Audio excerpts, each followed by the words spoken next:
It's the Morning Star Drive 117.8. You soaring up with sky, now's the time, don't delay. I'm sitting in my ride and it's time to fly. So let's realign, just listen and fill your mind. Hey guys, how is it going? And welcome to the Morning Star Drive on 117.8. It is Tuesday, December 5th, and so happy for you joining us. We are ready to start another day together with the Lord. So subscribe to us on YouTube, follow us on SoundCloud, and make sure to support us on Patreon. So today we have an exciting podcast for you. We have Provi in the media, the practical word study, and of course commentaries, updates, and news on what is happening around the world in this history today. Whew. All right, everyone, how are you doing? And how was your Monday, guys?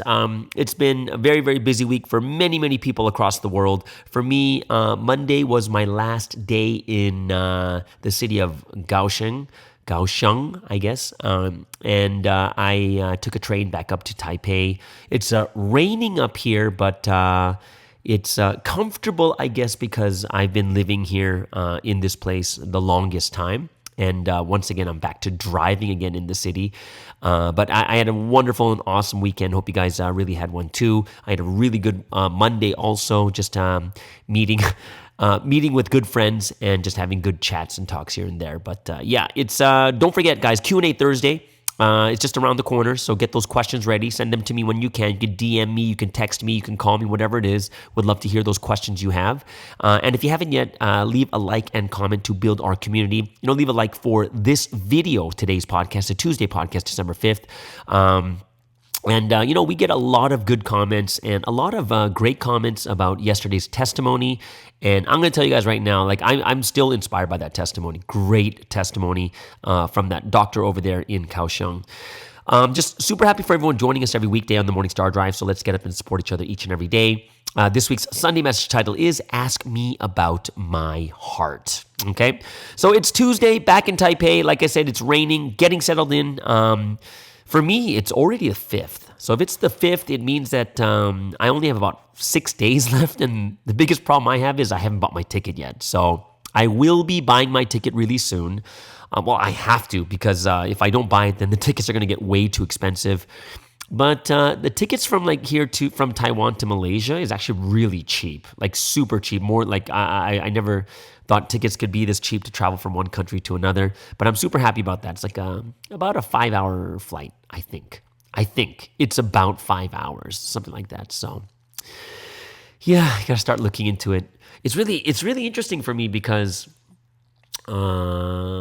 as I'm traveling around these different countries and meeting people, talking to people, getting inspired by people, helping people out and stuff like that too. It's just really, I got a lot of thoughts coming in, and especially for thinking about what is my next step. I haven't actually made a decision about this yet. I know I got to make a decision, but I haven't made a decision yet, and it's something that I should be discussing right away because I don't think I can live like just constantly, perpetually moving around. I do eventually have to settle down and such too. Even though some people say that my character is not like a settled down character, but like I said before, like a couple months back, I do think I need to settle down, like just to kind of get myself really thinking about my future and what is going to be the best way that God wants me to live. And who knows, God could say to me like, hey, keep moving around. And I'll be like, okay, God, if this is what you want, I'll do this too. So yeah, it's my thoughts get a little bit deeper as time goes on. And I do think eventually, I think I had this, I'm on Instagram. I meet all these people on Instagram, people in Taiwan. I'm like, oh, the Instagram, I know your Instagram. And we talk, I talk to a bunch of people too, but out of nowhere, I see an Instagram of like someone cooking steak and it looks so good. I'm like, wow. And I'm just like liking all these posts on making steak. And it's actually a friend of mine over there in Singapore. And they're like, hey, if you really like this steak, you should come to Singapore. And I'm like, wow, maybe that's a sign from God, right? God's revelation to me to go to Singapore is good steak. So I'm like going, maybe If I do go to Malaysia, Singapore is just around the corner. So, hopping on a short flight or even taking a car and driving over, it's super easy to do. So I'm thinking like, yeah, I'm gonna fly over or drive over to Singapore. I think that's gonna be a good idea over there too. Because they have an awesome church over there. And I visited this, the Singapore church maybe 3 or 4 times. I have friends over there. There's like babies I still need to see that I haven't seen yet, only pictures. And by the way, today, right, the day before I left Kaohsiung, it was so cool because I was able to see like this 4-month-old baby. And it's like the most healingest time. It's like the healing time. And I just sit there with the baby and I don't know what it is, but it's like the baby kind of just, I don't know if I'm doing this, which is probably bad, but it's like the baby just like a sponge, like takes in all my stress. And I feel better just having a baby on my lap, right? And like, babies don't really think much. Like, babies aren't like super like cognitive and stuff. They're just kind of taking in what's in their background, what's in their environment. And there's just something about babies. I'm not sure about you guys, but for me, when I see a baby and I'm holding this like newborn, 4-month-old, 6-month-old, these babies, I don't know what it is.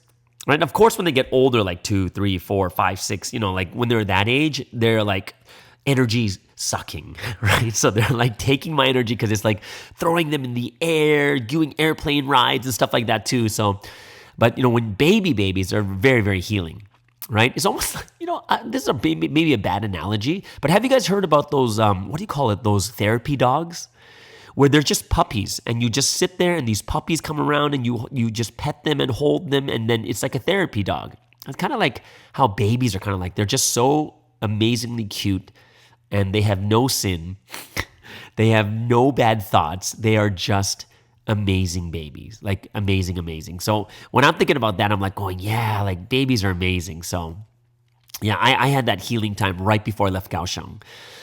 But when I came back to Taipei, I just had this bad experience. Okay, so what a bad experience is this? It's not about the rain or anything else. Like I wanted to get some coffee and I tried like Turkish coffee. I'm not sure if you guys tried this. It's like they boil the coffee in hot sand. You guys seen it? I put it on my Instagram. This hot, like it's put into like this hot sand and they cook this like the coffee for you. And it was not a good coffee experience. It was like they're saying like, hey, do you like it bitter? I was like, oh yeah, I love bitter coffee kind of thing, right? But this was more than bitter. This was drinking the bitter cup of Shimjung of the Lord. That's how bitter it was. This felt to me like this was the bitter cup of 2023. Right? I'm just like, whoa, this is bitter as heck. And I was like going, like once I'm drinking this, my face contorts and it's like all my traumatic memories and experiences in my entire life just summed up. It came all in one like emotion. My face scrunched up. The bitterness was just way too strong. It was straight up like bitter dirt and water mixed together. Like that's what it was really like. And I think the only good thing about it was I felt like I was having like an intestine cleansing. It's like I felt like it went into my system and it basically flushed out all the dirt and the gunk in my intestines. Like that's what I felt when I was drinking this stuff. It was super cleansing agent and it was so strong. Like after drinking it, like I felt like I had to scrape the taste off my tongue. Like that's how bad it was. So, it wasn't a good experience. So I had to go to another cafe right after because yeah, I'm not sure. Have you guys ever tried Turkish coffee like that? It's very bitter. It's like, it felt like this was like how they actually made it in the Old Testament time. Like that's Old Testament coffee. That's what I really, really felt. But, maybe it's just me. Maybe I'm racist against Turkish coffee. I don't know, but it was terrible. Very, very terrible. But besides that, it was good to have a new experience. Yeah, it was, yeah. Like, I'm glad I had the experience, but I will never drink Turkish coffee again. I just won't. It's just not my, like, even after you drink it all, which I couldn't, like they'll look at the grains that fall in the bottom. There's like, it's like a patch of dirt on the bottom of your cup, and they can read your fortune. It's so weird. So yeah, I had a bad experience, but after I had a really nice latte, and now I am home. It's like 6:40 p.m. and I'm recording this. Right, so just a little bit later, about an hour later, I'll be going out for dinner. But yeah, I had a very interesting experience. Okay, this is the coolest experience I had. I got a call from a Malaysian second-gen SS, 15 years old. And someone I've known, very close to, known this member, this second-gen since she was a baby, basically. Like when she was like 3 or 4, I've known her, right? So I've known her since she was really young. And she texted me, and I was kind of shocked. She's like, hey, I got some questions for you. I hope, can we meet tonight and talk about it? And I was like, sure. So we did a video call, and I was like, I wonder what this is about. And then, I know the parents well, so I called the parents like, oh, what's this? Oh, no, just ask some questions about KJS and the SS over there in Korea. So I was like, oh, like this is going to be an interesting conversation that I'm going to have with an SS, a 15-year-old, right? And so the parents knew that I was going to talk to her and everything else like that too. So I would have to say at the end of that conversation, I was pleasantly surprised at how mature this person was. I would say that this person has handled it better than many adults have handled this situation. Just the maturity, right? So the very first question I got was, how are the SS in Korea handling the situation with KJS? Are they okay? So she had just genuine concern for the SS over there and seeing how that they're reacting to the situation. And for me, I was just like, wow. And I just told her like, yeah,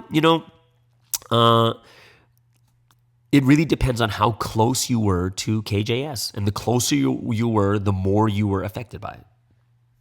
Right? So the closer you are, the more you're affected by it. And then I gave, since she's 15, obviously I can't be like just as forthright or just say everything. I got to say things in ways that will make a 15-year-old understand it, right? So like I would give a question like, what about you? Right? How much were you affected?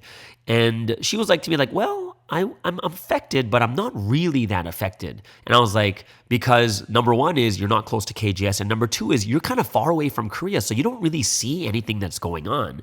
And she was like, oh yeah, that makes sense. And I was like, yeah, so the closer you are, the more you're affected.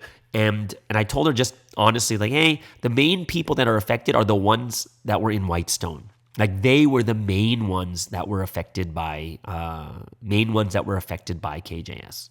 Right? And she's like, oh, okay. So she was really happy that not a lot, it wasn't like a huge falling out where all the SS were like turning away and such. But of course, there are those that are affected. But you're going to see that there's a lot of second gen and SS that were able to overcome and fight through. So she's really happy about that. Another, like, she was kind of careful with me too. It's like, I know I should know some of these things, but I would like to know, Sunseem's trial is unfair. And then she said to me very honestly, I know it's unfair because my father told me it was unfair, right? So she was very honest. I was like, yeah. And the question was, why is it unfair? Like, why was the situation unfair, right? So, and for me, I was like, oh, that's a very mature question because it's so easy just to say, oh, it's unfair, and then we have no idea why. But, to want to know why it's unfair, it means that, oh, that's why. And then they can really have that conviction, like, oh, this is really unfair. So I gave her like 3 points, about the judge and how she sentenced, KJS, first, even before Sunseem's trial was over, which doesn't make any sense. And she's like, oh, yeah, that makes sense. I talked about the investigator, like false documentation, which doesn't make sense. And then also the Netflix audio. And she's like, oh, okay, I get it. Okay. And then after that, like we talked for over an hour. And she was very, very good about it. And she also asked about KJS and like, how did she turn out like this? Like, how did this happen kind of thing? And I was actually really moved because her next question was, does she have a chance to come back to Provi, right? To come back. And I was like, I really hope so. And she's like, me too. And I was like, yeah, because in all, we don't want people to go to the domain of death. We don't.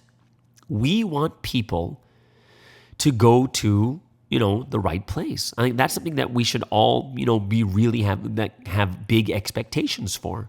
So I like that she's like, oh, I hope she has a time to come back. And you know what? It's in all reality is she'll have to go through her times and half at times. And if there's a chance, there's a chance. And, I told her like, yeah, it's really, really hard because, unlike children, adults have more pride.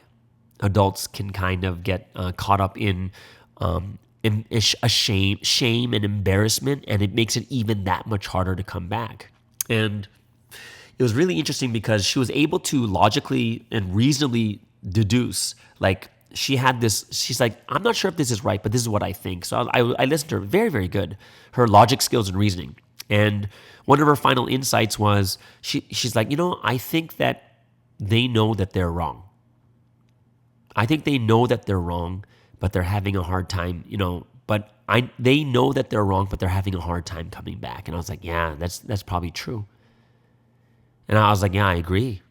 Yeah, they know, a lot. Like, I'll give you an example. And I gave this example to her and I said, well, think about this.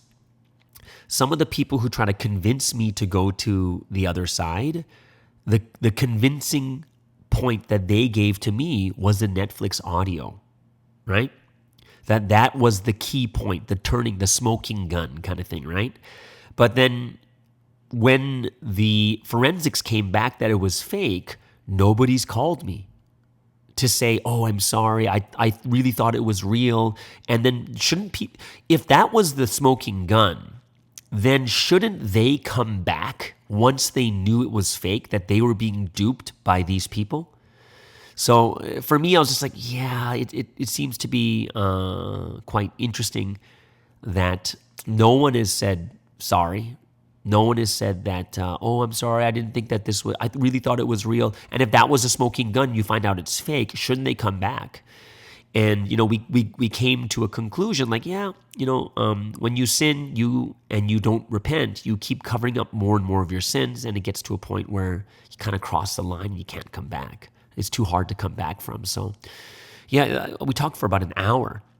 And it was interesting because I get insight from a 15-year-old and a second-gen SS just to see what they're thinking.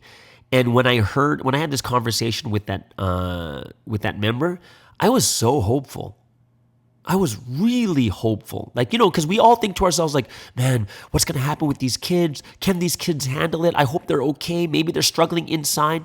But here I am talking to a second-gen SS, how they really feel about the situation. And for me, I was like, wow, that's hopeful. That's like super impressive at the maturity of this SS. Only 15 and already thinking in this very mature and very positive light. And I'm thinking like, man, she should take over my podcast. I'm like, maybe she should be the one taking over my podcast. Or, it would be so cool though, if we had like real second gen SS or any SS having a podcast just discussing about these points. I think that would be so cool to really just dive into their brains. You know what I mean? Dive into their brains, see what they're actually thinking about. Because when I'm like, I was just sitting there like, everyone worries about, oh my gosh, what's going to happen to these SS? What's going to happen to them? Oh, are they going to be okay? And in reality, in the end, they're like more than okay, like so much better than I thought. And of course, this one SS is not what everyone thinks, obviously, right? It's not what every SS is thinking in this way. But yet, it is so hopeful because you're like, wow, it's not what I thought. They're not affected this way. And we kind of really see how God is raising this next generation. And it's kind of like what I said before is these kids who overcome and get past 2023, they are going to become like the leaders of our future, and they're going to be far better than we are. Far better, because they were at such a young age, at an impressionable age, they were able to overcome. And they were able to really just fight through this and not be negative and not lose their faith. But, they've become just these amazing members. So when I was talking to this SS second gen, I was just like, wow, I'm impressed.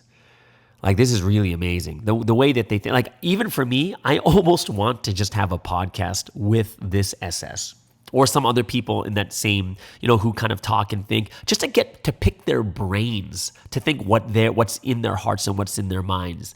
So that is something that I was like really, really thinking about. But I wanted to share this with you guys. Like, of course, I'm not going to share the name and stuff like that too. But I just want to share with you guys just to know that we have a hopeful generation coming up. We really do. And we have every reason to pray even more for this young generation that's gone through this crazy experience in 2023. And just like the Turkish coffee, they're drinking that bitter cup just as much as we are. They're having similar thoughts as in what is happening, what's going on. But yet, just like us, at such a young age, they have the resilience to bounce back. They have the capability to be that much more powerful and stronger. And that's why I was so hopeful after talking to the second gen SS. So I'm looking forward to even more conversations, and maybe convince some SS to do like a segment on our podcast and give them questions or we can collect questions from everyone here in the audience right now. And you can put those questions in so that these SS can answer those questions. Do you know what I mean? Where they'll have this short podcast answering questions, what's going on in their hearts and their minds, what do they feel and what do they think about these things too. So that is something that I was like, yeah, that's something that will be very, very interesting. That would be very hopeful, exciting, and it'll be a very honest segment when you have these young people doing this too. So yeah, I am very, very excited and happy about this also. Today, in the second segment, we are going to have the practical word study. And I'm going to do a little bit of a testimony just to kind of give us like the proper perspective of how we should be thinking about, this week's message. Something that I was sharing with some male members while I was in Kaohsiung. And also today's Provi in the media. The media, there's not much media out there. There's probably not going to be anything coming out at least until the 22nd when the sentencing, the first sentencing happens. So today's Provi in the media. I'm going to do a quick overview of all the things that have happened in 2023. Starting from last October until now, since he was detained until now, so that we kind of have an overview of what has been happening and how you kind of get to see the overall shift or the overall, like the big picture of what has happened over this year. And I think it's a good idea so that we, it's just like when Sansim says, read the Bible 3 times, like straight through, don't stop, just keep reading because you'll get the general idea, the general themes that come out from the message. And I think it's very good for all of us here too to understand that also. So I will go over, for probably the media, since there's not much media coming out right now, I'm going to go over an overview over the last 14 months pretty much. Okay, as we're getting towards the end of 2023. All right, so let's get into the first break of the day. And once again, I'm going to play the brand new song produced and made by Dr. Zinni over there in Canada. The vocals by Steve Handy, who's also Canadian and on this Canadian podcast.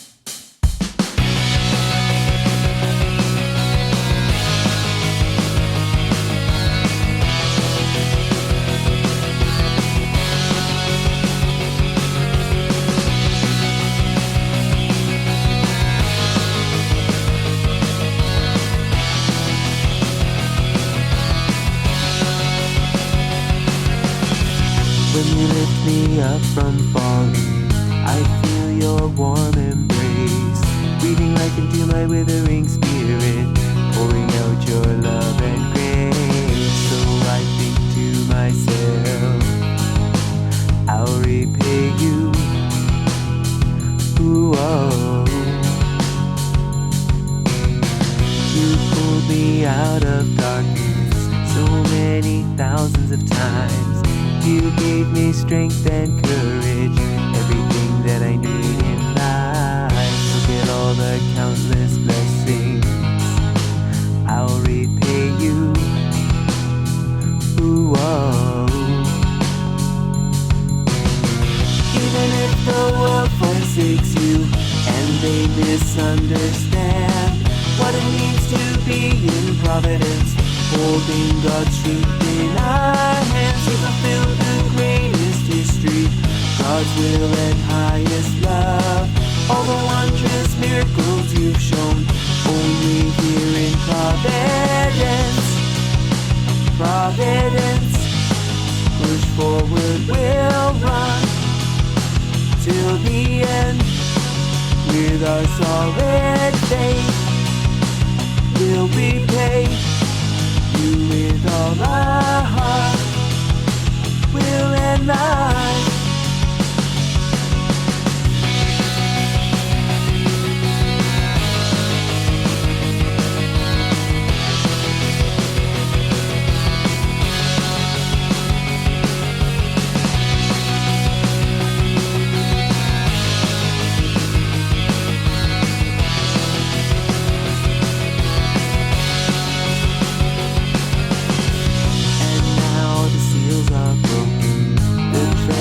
Now revealed, you've shared his highest wisdom, valued secrets of how to live. Looking back at all the memories, I'll repay you. Ooh, oh. Even if the world forsakes you and they misunderstand, what a blessing it is that you're here, acting with God hand in hand. We receive the greatest rapture, we've gained eternal joy. This is God's final history, never will it be destroyed. Providence will shine our brightest light for your dreams. Your work fills the earth, that will preach, gain all that you want to achieve. Even if the world forsakes you and they don't understand, we're more than proud to be here, holding God's truth in our hands. We fulfill the greatest history, God's will and highest love. Your words, your precious providence, we'll cherish it till the end. Providence, we'll stand till the end. Providence, we'll live with our God. Providence, love God with our heart, will and life.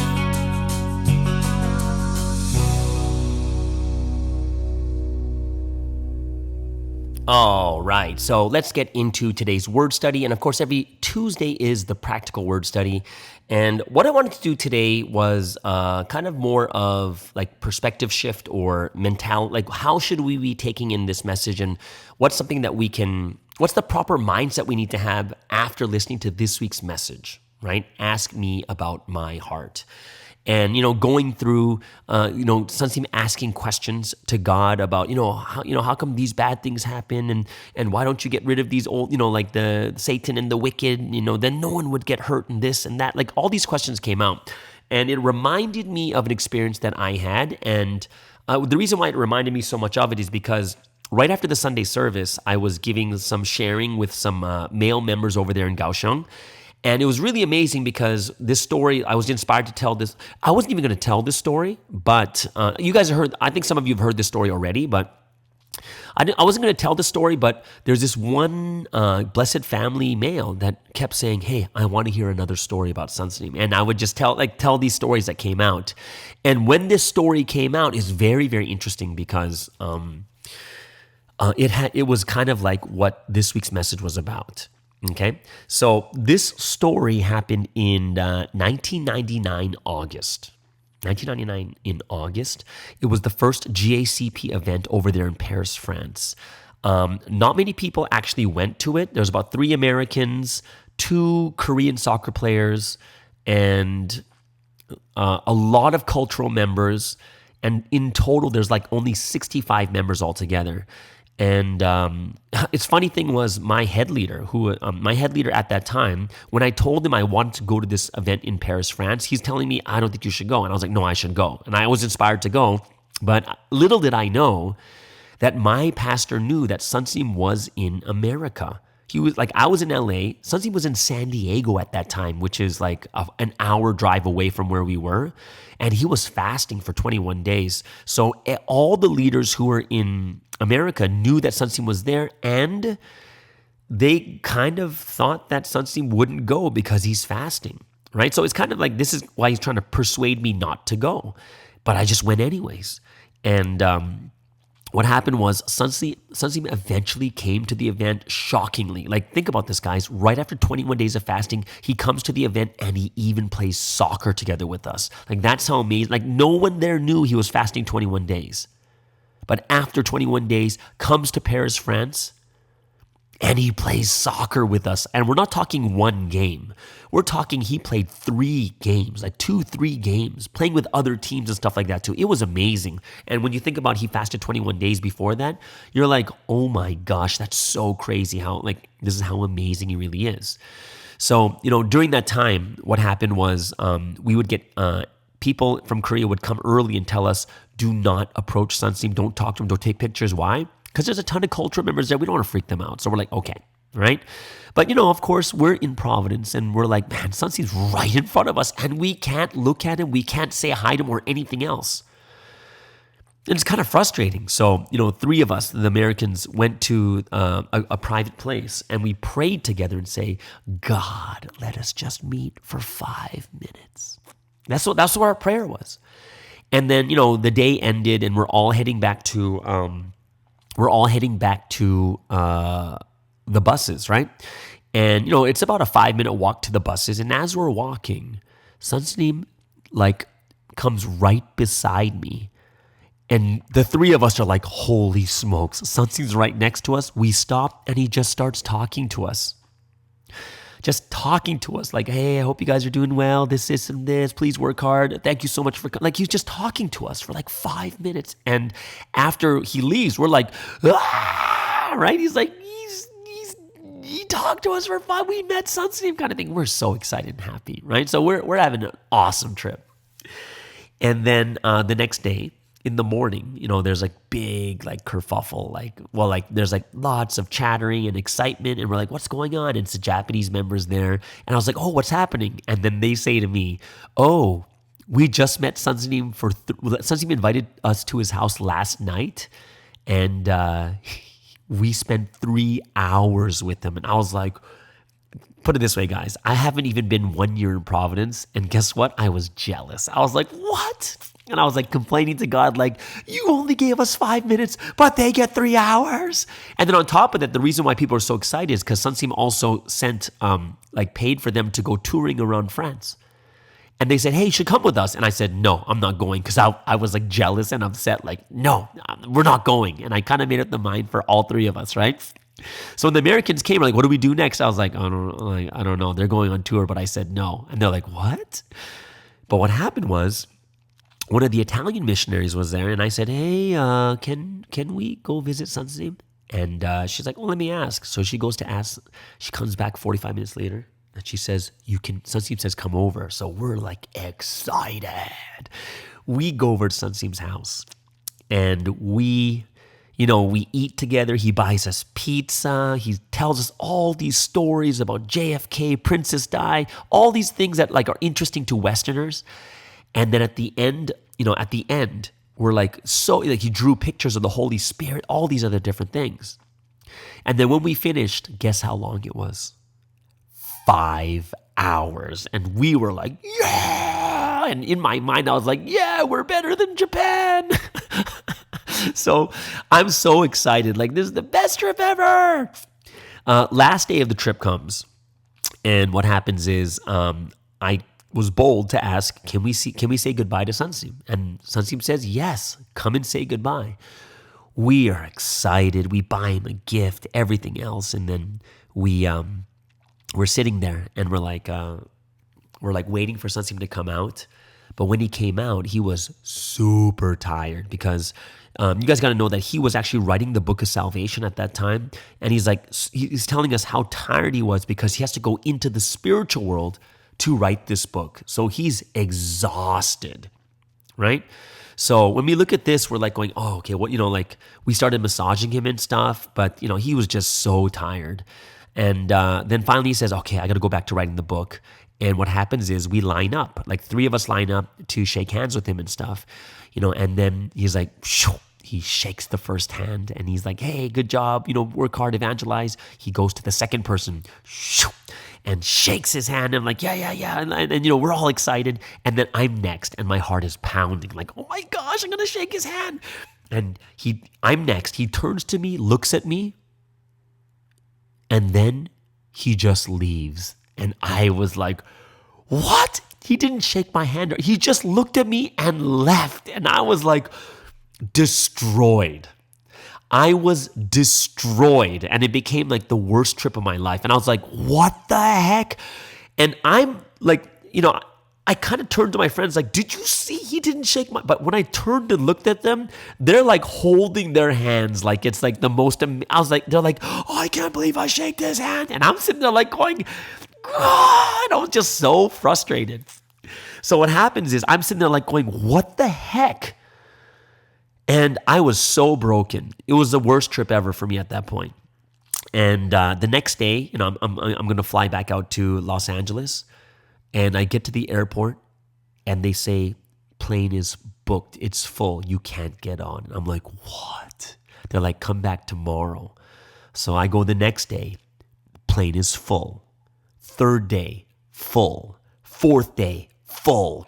Fifth day, full. And I'm getting so angry, like even more angry. I'm like, Sunstein first doesn't shake my hand, and now God doesn't want to send me home. And I was angry. I'm like, what do you want from me, God? I was so angry. And I sat there, sitting there like,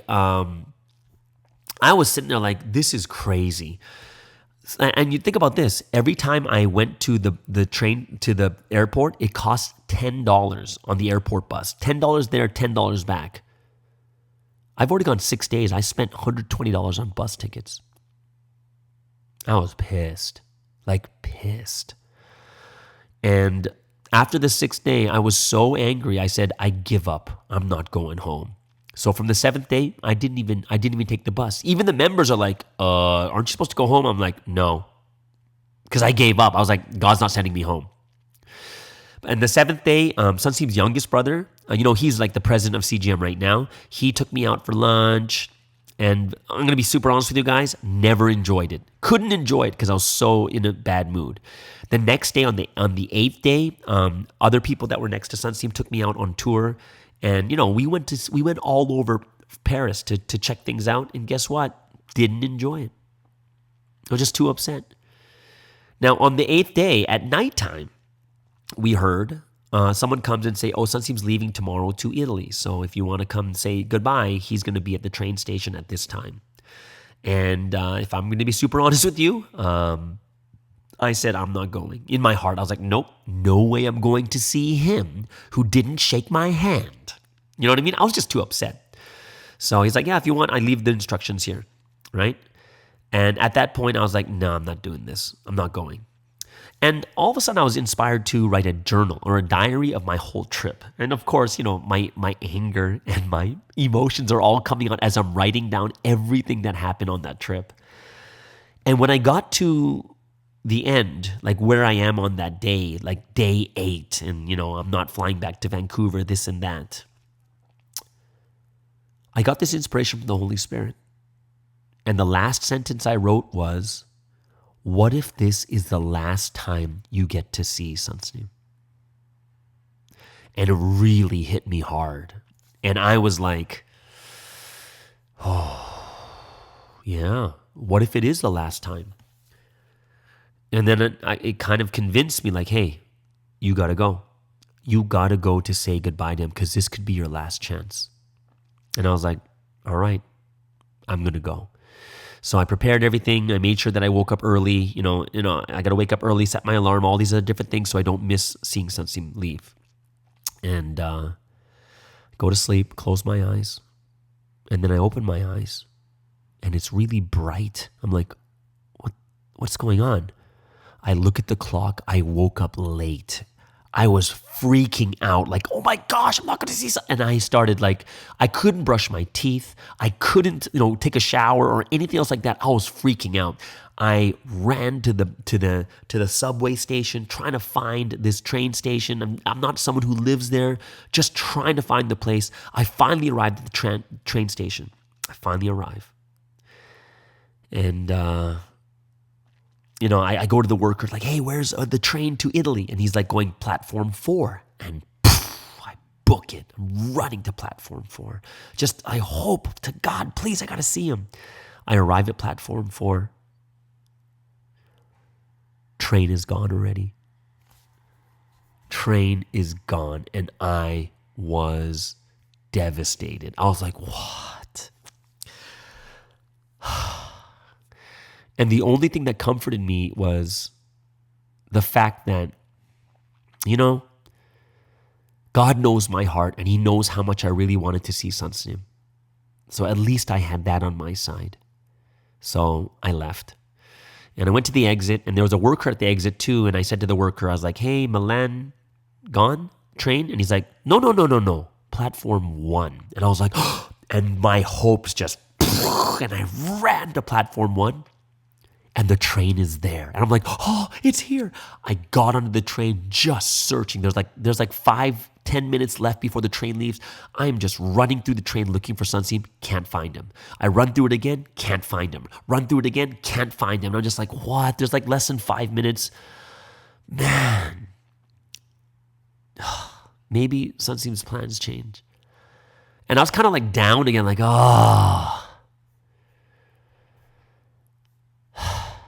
all right, forget it. I'm going to just go.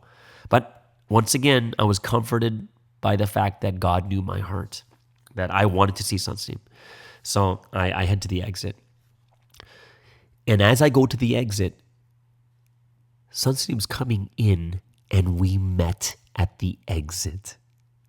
And I was like, oh, he looks at me and he says, oh, you're still here. Shoo. He puts his hand out and he shakes my hand. And I'm just like, what is going on? This is like a movie. And he gives me his briefcase and we start walking together. And I'm going to be honest with you, my Korean was really bad at that time. I had no idea what he was saying to me. We were just walking together to his train car. And I was just sitting there like, I can't believe this is happening. We get to his train car. He looks at me. Shoo. Second time, he shakes my hand. And I'm like, what is... all the pain and all the anger I had is all unraveling and it's all being resolved. He's like, good job, work hard, this, and this. I hope, we'll see each other again. I'm just like, what is going on? And then he gets into the train. But then I realized I still had his suitcase. So I'm like, oh my gosh. And I run back into the train. It's like, Sunsim, your suitcase. And he's like, oh yeah, give it to my brother. And I give it to his brother. He stands up again. Shoo. Third handshake. And he says, work hard and I'll see you again. And I'm just like, no way. And then the train just rides off into the sunset. And I'm just like, this is crazy.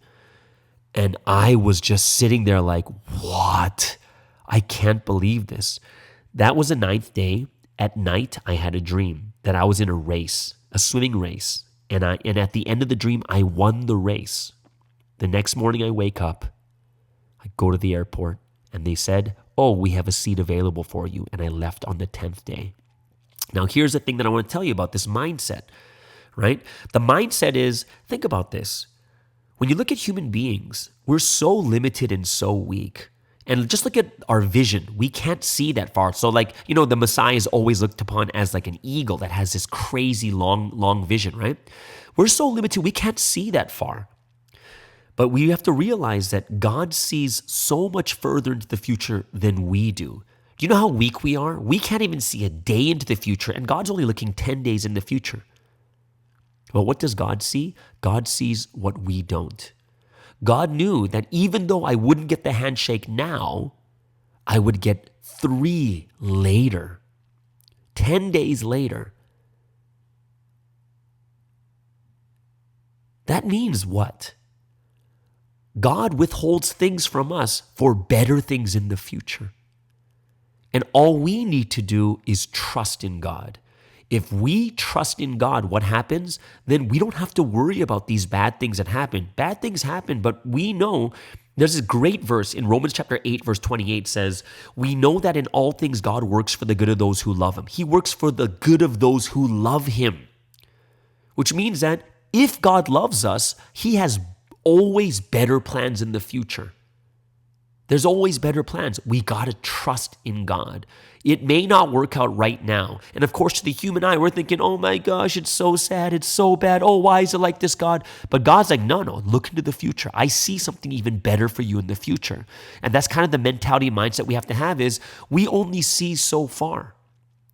But God is telling us, I see even further. And because I love you and because you love me, because you're in this history, there are better things planned for you. So don't worry. Yes, bad things may happen now, but trust in me, right? And that's kind of this reminding of this testimony of this week's message is just like Joseph, just like David. We go through the hard times, but don't look at those hard times, but know that God loves us. Trust in him, rely on him, and we will be able to reach that much further into the future, right? Meaning that, we got to trust. God loves us, and there's only going to be better things for us too. And I think this is one of the stories that always reminds me of, hey, don't look only at what's happening right in front of you. Because like this week's message said, God's not looking just at you. He's looking even at future generations, that much ahead, which is how many years? It's dozens of years ahead of us. You don't think God can see just 10 days, 5 days, 1 year? Well, no matter what happens, guys, we've got to trust in God. And instead of settling for one handshake, I could have spent 10 amazing days and enjoyed the 10 extra days in Paris and then had 3 handshakes and meeting Sunstein privately, right? So I really wanted to share that story with you guys so that it'll give us the proper mindset for this week's message, okay? So there's, guys, that is my testimony. Hope it's something that you guys really enjoyed, but has to do with this week's message, something practical for our mentality and mindset, okay? So let's move into the second break of the day.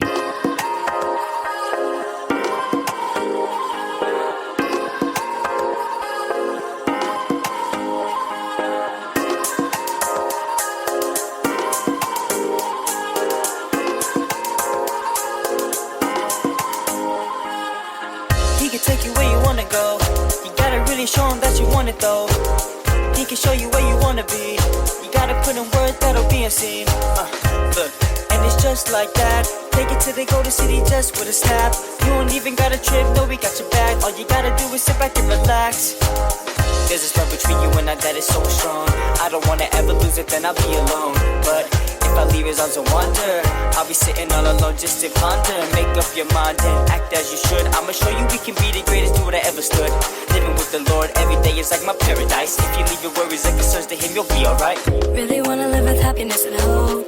You gotta live with the one you love the most. And don't forget that even on darkest roads, just find the Lord and grab your heart. Control your deeds. A pretty paradise right from the start. Paradise.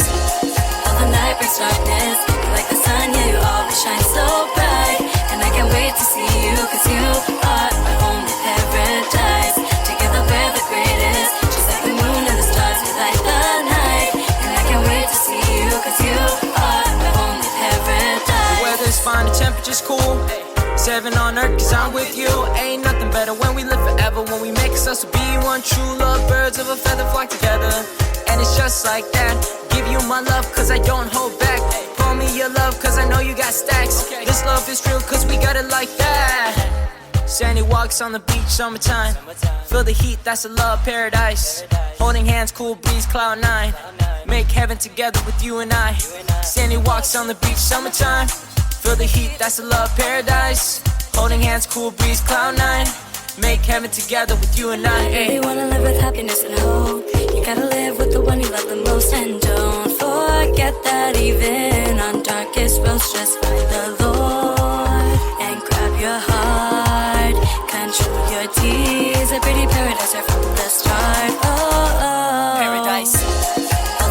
breaks darkness. You're like the sun, yeah, you always shine so bright. And I can't wait to see you, cause you are my only paradise. Together we're the greatest, just like the moon and the stars, we light the night. And I can't wait to see you, cause you are my only paradise. He can take you where you wanna go. He can take you where you wanna go. He can take you where you wanna go. He can take you where you wanna go.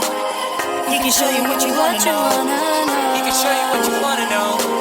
I have realized I'm not alone, because living with you is like my paradise. Till the night brings darkness, you're like the sun, yeah, you always shine so bright. And I can't wait to see you, cause you are my only paradise.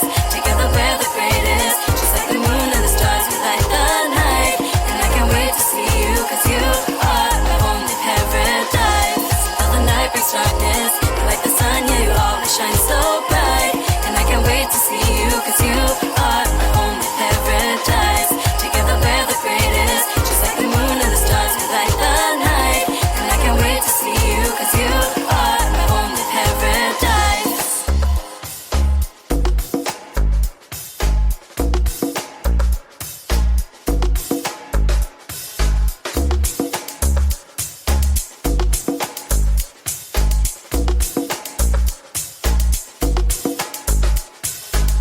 Okay, so let's get into today's final segment, and it's supposed to be Provi in the media, and it is going to be Provi in the media. One of the things is we don't have a lot of articles coming out because it seems like everything's kind of waiting on this the first sentencing trial that's going to happen on December 22nd, and it's something we all should be praying for anyways, but since we're coming to the end of the first trial, plus we're getting to to the end of the very turbulent year of 2023, I just wanted to go over a quick overview of what's happened this entire year with the full situation. And I'm not going to go like crazy detail, but, we'll get into some stuff so we all have an overview, right?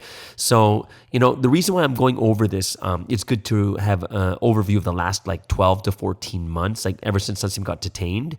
The good thing is we can get a big picture look at what has happened in 2023.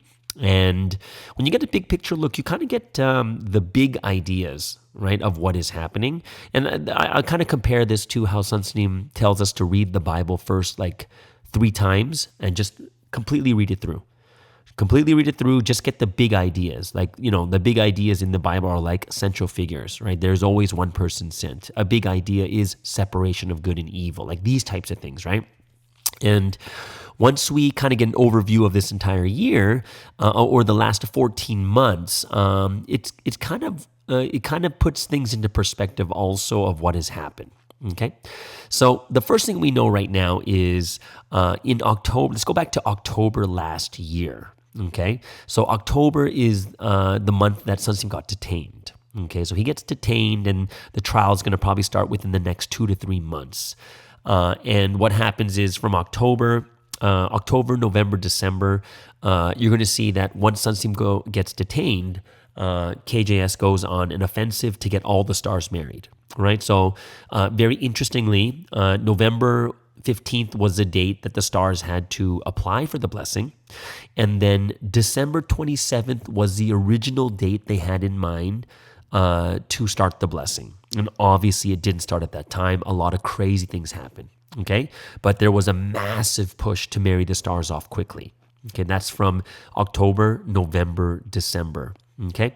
And then January comes along, and January there begins this, the spreading of, there's accusations made in the U.S., and these accusations, of course, there's a blessed family has accused R of doing something indecent on their daughter. Okay, and the one thing you need to know is it is unsubstantiated and strictly hearsay at that moment. There's no proof, no evidence, no nothing. And even until this day, there's kind of nothing been done to this point. So I'm not sure exactly, like there hasn't been a lawsuit. There hasn't been anything else going beyond that. So what happened in January is rumors begin to explode in America, and that started in Los Angeles, okay? Now, at the same time, in January is where Sunsim's trial begins, right? So now we can see that there are multiple things happening at the same time. So you can see when multiple bad things are happening, it can cause more confusion, right? And of course, we find out that there were multiple people working together in these efforts, including KJS. IMD head at that time was Bitlang, and Kyla, obviously, and then some members from America, Canada, Europe, and stuff like that too. And for those of you guys that didn't know, even Bitlang visited LA on a personal trip to see the family and also met up with those that believed in these rumors. Okay. Of course, the rumors continued and they moved up to Canada. The biggest city hit was Vancouver. There were 2 sisters involved with spreading these accusations, working together with those in Korea and in LA. And accusations also began moving at the same time in Europe, as there was a member from Germany also accusing Sunstein. And oddly, one thing very odd about this member is, the thing that was odd about the situation is this member actually testified for Sunstein in trial. So they went to Korea to testify for Sunstein in trial, and then out of nowhere, they turned and began to accuse him. And this caused a huge rift in Europe. And, Europe had this accuser, but also another missionary that was working with the team in LA to spread the rumors all over Europe and such, right? And of course, it wasn't just them, but there were others that were working in other countries, especially like Australia, where one of the accusers in the trial are from, Hong Kong, and New Zealand. So a lot of the foreign countries were being hit in January. Now, when February comes along, as these accusations and rumors are swirling in the Western countries, Sunstein's trial is happening. There was other big news that happened in Korea, and that was a lawsuit that was filed against KJS for money embezzlement, right? And this is where the rumors of, we hear about the properties, the 9 properties worth $5 million, and this, all these things start coming out. And, there's always been rumors about her clothes, KJS's clothes and accessories. However, when it seems like when this lawsuit was filed, it began to become like more front and center. And people took these allegations more seriously. Even though the rumors have, like I said, it's been around for a long time, it's going to be taken a lot more seriously. So, but if we were to be super honest about the foreign countries, I would say that foreign countries at this point, they still didn't really believe it, that that KJS was in on it. And I would say that if anything, their eyes began to open a bit to what was actually going on in Korea. So people in the foreign countries most likely didn't have as much suspicion as the people in Korea. And this is February we're talking, right? And then March hits, and of course the 3rd is the Netflix, I wouldn't even call it a documentary. It's more like a mockumentary, right? And but this comes out in Asia. It's like hitting the top 10 everywhere, like in Hong Kong, in Korea, in Taiwan, in Malaysia. When I was there, it was like number 7. Or not number 8, I think. And of course, in Korea especially, public perception begins to change, and many people have frantically kind of like knee-jerk reaction come against Providence because of the documentary, right? It had a very negative impact. Many people were affected, especially because of the quote-unquote smoking gun audio recording. And this is when confusion and doubt began to take hold of people in Providence. Right? So, that's something like this Netflix documentary is out for like about a week and a half. And then we have March 12th, which is the spiritual Oppenheimer. This huge bomb drops on Providence as KJS openly states that she believes that Sunstein is guilty and he did these crimes. So this causes probably the greatest confusion and doubt. And of course, people's reactions are super extreme. And it started a time where it was very, very difficult to trust anyone. Even letters that were being sent, people didn't know if it was coming from Sunstein or not. And as the next months go by, right, what happens in April is the audio forensics that was sent in by Taiwan to Musin basically confirmed the audio to be manipulated and edited, so it was fake, right? So there was good news for us, but it didn't really get much traction in the news. Also, especially from March when, KJS was going wild, there was a fight for, the Whitestone Church, right? So I told you guys before that the law in Korea is if the church splits, it's the side that has more than 50% that gets to keep the church. So there was a big fight for a takeover for Whitestone. And at one point in the beginning, because of all the confusion and doubt, KJS had about 40%. So it was a really big battle in the Whitestone Church, and they really needed our prayers, right? So this fight for who's on each side, are you on KJS's side, are you on Sunseap's side? Like Storm was it was like the perfect conditions for this tornado to just rip through Korea, and it was very uncertain about the future of Providence too. Now, when we get to July though, so as all this infighting is going on, and of course we see that there's like sides growing in Korea of like people who are, there's like fights between who they think should be leaders, and, there's like sides taken inside Providence too. Not just KJS and R, but on Sunseap's side, there was like a fracture too. July comes around, and of course, a judicial recusal is requested by Sunseap's lawyer team, which means that they felt that the judge was unfair and biased.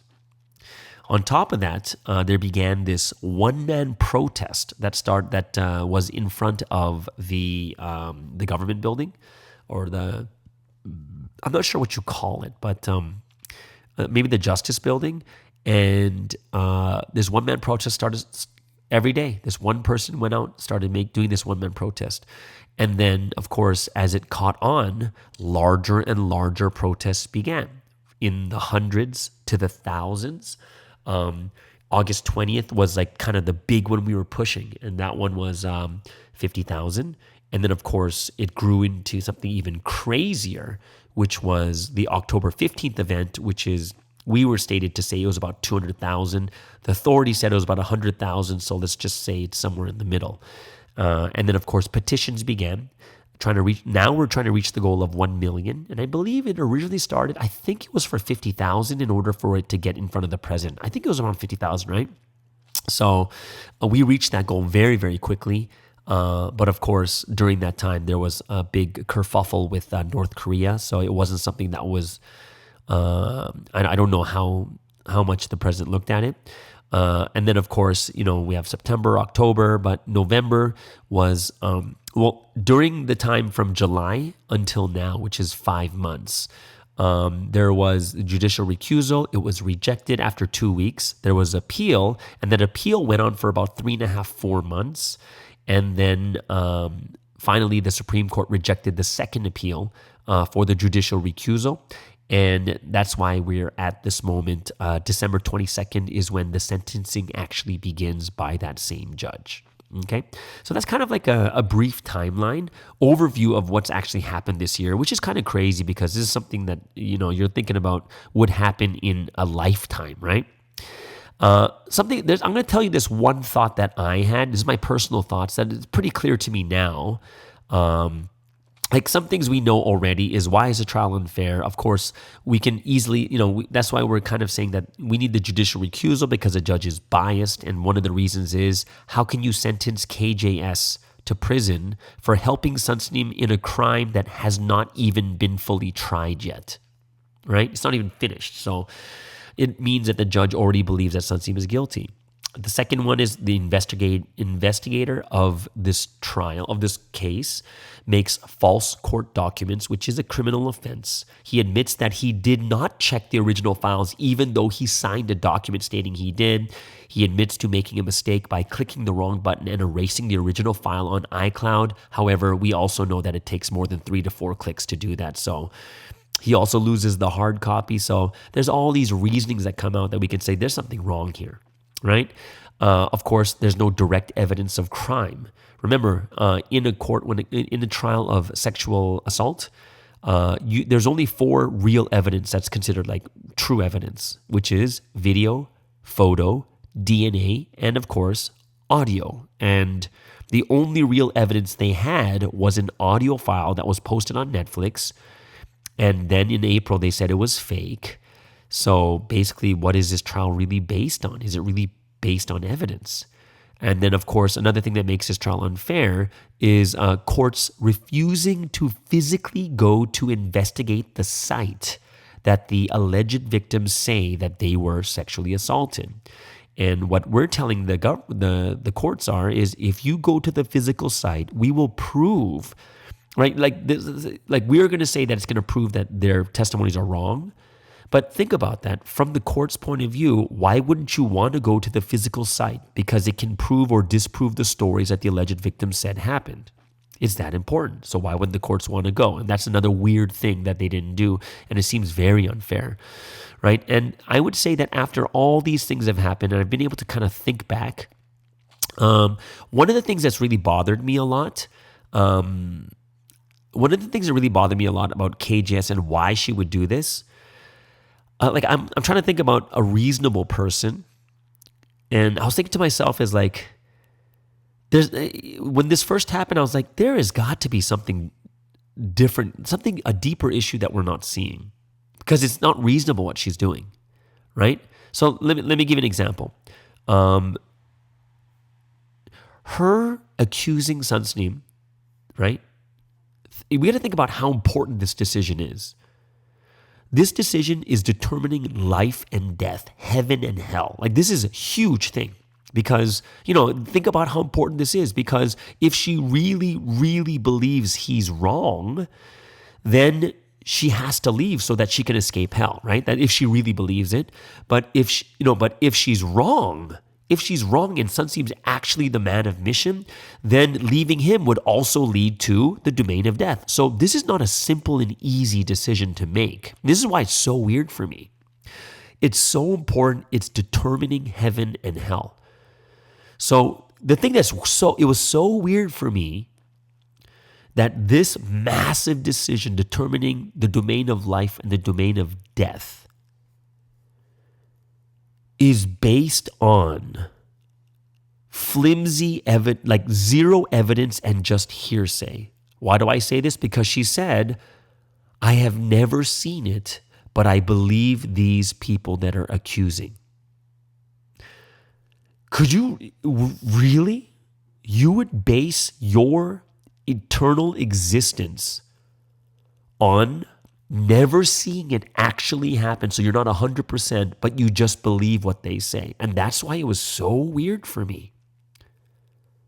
I've never seen it happen, but I believe it. And you're going to base your eternity on this? Could you bet your salvation on that? That's why for me, I was like, it's so flimsy. I can't understand why she would do it based on that. But then by the time we get to where we are now, you finally, all her dirty laundry is aired out, and you finally hear what she was actually doing, what kind of lifestyle she was living, opposite sex issues, money issues, materialism.